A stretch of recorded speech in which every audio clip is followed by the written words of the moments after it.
हमारे नए वीडियो में आपका स्वागत है। तो दत्त संप्रदाय दीक्षा बहुत ही जल्द होने वाली है। अगर आप भी दत्त संप्रदाय के साथ जुड़ना चाहते हैं, दत्त संप्रदाय से दीक्षा प्राप्त करना चाहते हैं, आपके साधना मार्ग में प्रगति चाहते हैं, तो आपको इस वीडियो को एंड तक देखना चाहिए। साथ में ही दीक्षा दिन कब होगा, दीक्षा का समय क्या होगा, कौन से दिन दीक्षा होगी, वहाँ पे किस तरीके से साधना करनी है, चाहे आप पुराने साधक हो या नए साधक हो, आपको इस वीडियो को पूरा का पूरा जरूर देखना है, ताकि उस दिन किस तरीके से साधना करें, कौन से दिन ये साधना होगी, ये सभी चीज़ें आपको मालूम पड़े। तो वीडियो को शुरू करते हैं। तो दीक्षा ये अत्यंत महत्वपूर्ण चीज़ है, जिसके माध्यम से गुरु शिष्य के ऊपर शक्तिपात करता है, गुरु शिष्य की कुंडलिनी जागृति करता है, उसको मंत्र चैतन्य की प्राप्ति करा देता है। इस विधि का नाम है दीक्षा। तो दीक्षा क्यों ली जाती है? दीक्षा अपने सभी प्रकार के दुखों से बाहर आने के लिए दी जाती है। चाहे आपका सांसारिक दुख हो, आपको तंत्र मंत्र की समस्या हो, बाहरी बाधा हो, कोई श्मशान प्रयोग हो, किसी ने कुछ किया कराया हो, या आपको आर्थिक समस्या हो, कर्ज की समस्या हो, या फिर आपको अन्य कोई संकल्प सिद्ध करना हो, तो इन सभी चीज़ों के लिए दीक्षा ली जाती है। इसको छोड़कर कुंडलिनी जागृति, ध्यान में प्रगति, समाधि अवस्था की प्राप्ति आदि चीज़ों के लिए भी दीक्षा ली जाती है। दीक्षा का अर्थ यह है कि उस विशेष संप्रदाय के साथ जुड़ने हेतु उस गुरु के माध्यम से उस शिष्य को जब विशेष प्रकार की शक्ति का प्रावधान कराया जाता है, शक्तिपात कराया जाता है, तो उस विधि को दीक्षा कहते हैं। तो दीक्षा का अर्थ यह है कि दीयते क्षालनार्थम क्षीयते पाप राशि ही। तो सभी प्रकार से पाप राशि का क्षालन करने के लिए जो एक प्रकार से आशीर्वाद या कृपा या एक प्रकार का ज्ञान स्रोत गुरु शिष्य को देते हैं, उस विशेष प्रकार की पद्धति को दीक्षा कहा जाता है। हमारे शास्त्रों ने 3 प्रकार की पद्धतियाँ कही है, जिसमें शक्तिपात के माध्यम से दीक्षा होती है, नाम के माध्यम से दीक्षा होती है, मंत्र के माध्यम से दीक्षा होती है। ऐसी अनेकों प्रकार है जिसके माध्यम से दीक्षा होती है, परंतु सभी प्रकार की दीक्षा में मूल एक ही होता है कि वो है गुरु का संकल्प। जब गुरु विशेष शिष्य के हेतु संकल्प करते हैं और उसकी शक्ति को जागृत करते हैं, कर्म के नाश की साधना शुरू करवाते हैं शिष्य से, उसे ही दीक्षा कहा जाता है।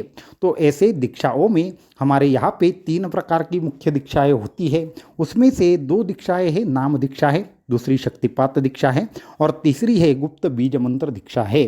तो गुप्त बीज मंत्र दीक्षा साल में एक ही बार होती है, और जो नाम दीक्षा और गुप्त बीज और जो शक्तिपात दीक्षा रहती है या मंत्र युक्त शक्तिपात दीक्षा जिसे कहते हैं, वो साल में 4 या 5 बार होती है। तो वैसे ही बहुत ही जल्द नवरात्रि के पावन अवसर पर हमारे यहाँ पे दत्त संप्रदाय दीक्षा होने वाली है, जिसमें नाम दीक्षा और जो मंत्र दीक्षा है उसका साधकों को लाभ होगा। अभी अत्यंत महत्वपूर्ण प्रश्न यह है कि दीक्षा के माध्यम से हमको जुड़ना है तो किस तरीके से जुड़ना है। तो अगर आप दीक्षा प्राप्त करना चाहते हैं, तो जैसे कि हमने बताया कि आपका जो भी संकल्प हो, उस संकल्प के पूर्ति हेतु आप दत्त संप्रदाय से अवश्यंभावी जुड़ सकते हैं। साधना के माध्यम से हमें सभी प्रकार की समस्याओं का नाश करने हेतु जो कर्मनाश की उपासना है, अगर वह हमें करनी है तो हमें दीक्षा से जुड़ना चाहिए। हमारे जो भी संकल्प है वह सिद्ध करने हैं तो दीक्षा से जुड़ना चाहिए। हमारे जो विविध प्रकार की समस्याएं हैं उससे बाहर अगर निकलना है तो हमें दीक्षा से जुड़ना चाहिए। अगर हम एक विशेष प्रकार की हमारी अवस्था प्राप्त करना चाहते हैं, समाधि अवस्था प्राप्त करना चाहते हैं, योग का सूक्ष्म ज्ञान चाहते हैं, कुंडलिनी जागृति चाहते हैं, तो भी हमें दत्त संप्रदाय या फिर अन्य किसी भी संप्रदाय के माध्यम से दीक्षा लेकर साधना मार्ग से जुड़ना चाहिए, क्योंकि साधना ये एकमेव पद्धति है जो आपको सभी दुखों से, कष्टों से, आपके सभी प्रकार के परेशानियों से हमेशा के लिए बाहर निकालती है। साधना में एक विशेष चीज़ यह होती है कि हमारे जीवन में सभी प्रकार के दुखों का एक मुख्य कारण है, वह है कर्मदशा। उस कर्मदशा का जब नाश करना होता है तो साधना के सिवाय वो मुमकिन नहीं है। इसलिए साधना के माध्यम से ही सभी प्रकार के दुखों का नाश करना, सभी प्रकार के कर्मों का नाश करना मुमकिन है। इसलिए साधना मार्ग का उपयोग करें। साधना के माध्यम से मंत्र लेकर या शक्तिपात लेकर या नाम लेकर अपनी साधना शुरू करे और अपने अंतिम गंतव्य जो होता है साधक का, वह मुक्ति, उसकी ओर आगे चले। तो ये दत्त संप्रदाय दीक्षा कब होगी? तो इसी महीने की 22 तारीख को ये दीक्षा विधि संपन्न होगा सुबह 6:30 पर। तो सभी साधक जिन्होंने पहले भी दीक्षा ली है या जो अभी नए दीक्षा के साथ जुड़ना चाहते हैं, उन सभी साधकों को हम बताना चाहेंगे इसी माह की 22 तारीख को दीक्षा विधि संपन्न होगा। जो नए साधक हैं उनको नीचे जो व्हाट्सएप नंबर दिया है उसके माध्यम से क्या करना है, एप्लीकेशन करना है कि आप दीक्षा से जुड़ना चाहते हैं, किस कारण से दीक्षा से जुड़ना चाहते हैं। उसके बाद आपको बाकी की सभी प्रकार की चीज़ें मालूम पड़ेगी। उस वक्त क्या होगा, आपको संकल्प युक्त शक्तिपात दीक्षा होगी। अगर आप शक्तिपात दीक्षा लेना चाहते हैं तो आपको 3 चीज़ें आपके पास होना अनिवार्य है।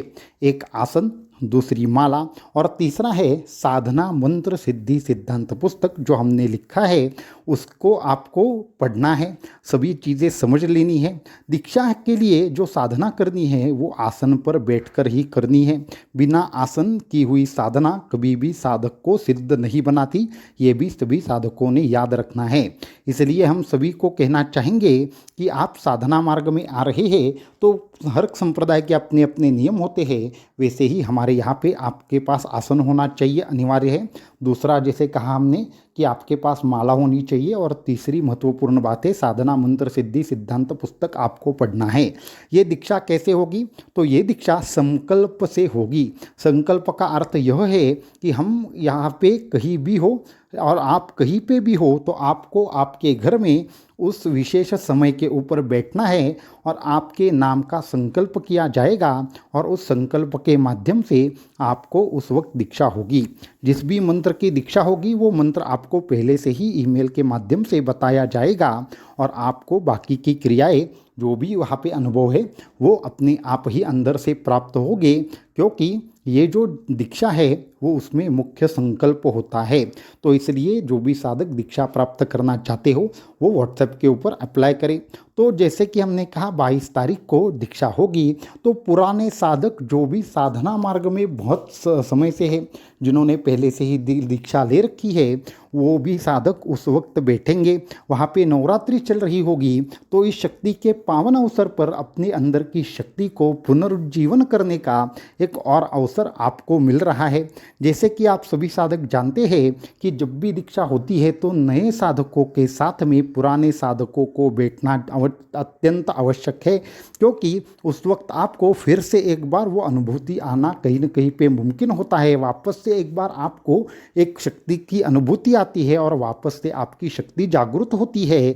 इसलिए पुराने साधकों को भी वहाँ पे बैठना है, 9 माला जाप करना है और ध्यान की एक विशेष पद्धति बहुत ही जल्द हम सभी साधकों को सिखाएंगे। जिस पद्धति में आप अभी क्या करेंगे, जो पुराने साधक है वो अभी सांसों के माध्यम से किस तरीके से ध्यान लगाना है और किस तरीके से आगे अगले लेवल पर जाना है, ये पुराने साधकों को सिखाने का अभी समय आ गया है।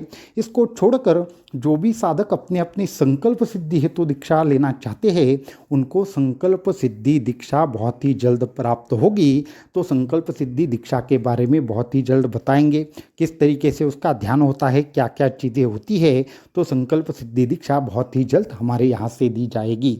इसको छोड़कर आपको अगर दीक्षा लेनी है और आपके मन में कोई प्रश्न है तो भी आप नीचे दिए हुए व्हाट्सएप नंबर के ऊपर संपर्क करें, वहाँ पे पूछें और हमारे जो कोऑर्डिनेटर रहेंगे वो आपको सभी प्रकार के प्रश्नों का उत्तर देंगे। तो आज के इस वीडियो में इतना ही। आने वाले वीडियो में और कुछ महत्वपूर्ण चीज़ें आपको बताई जाएगी। अवधूत चिंतन श्री गुरुदेव दत्त।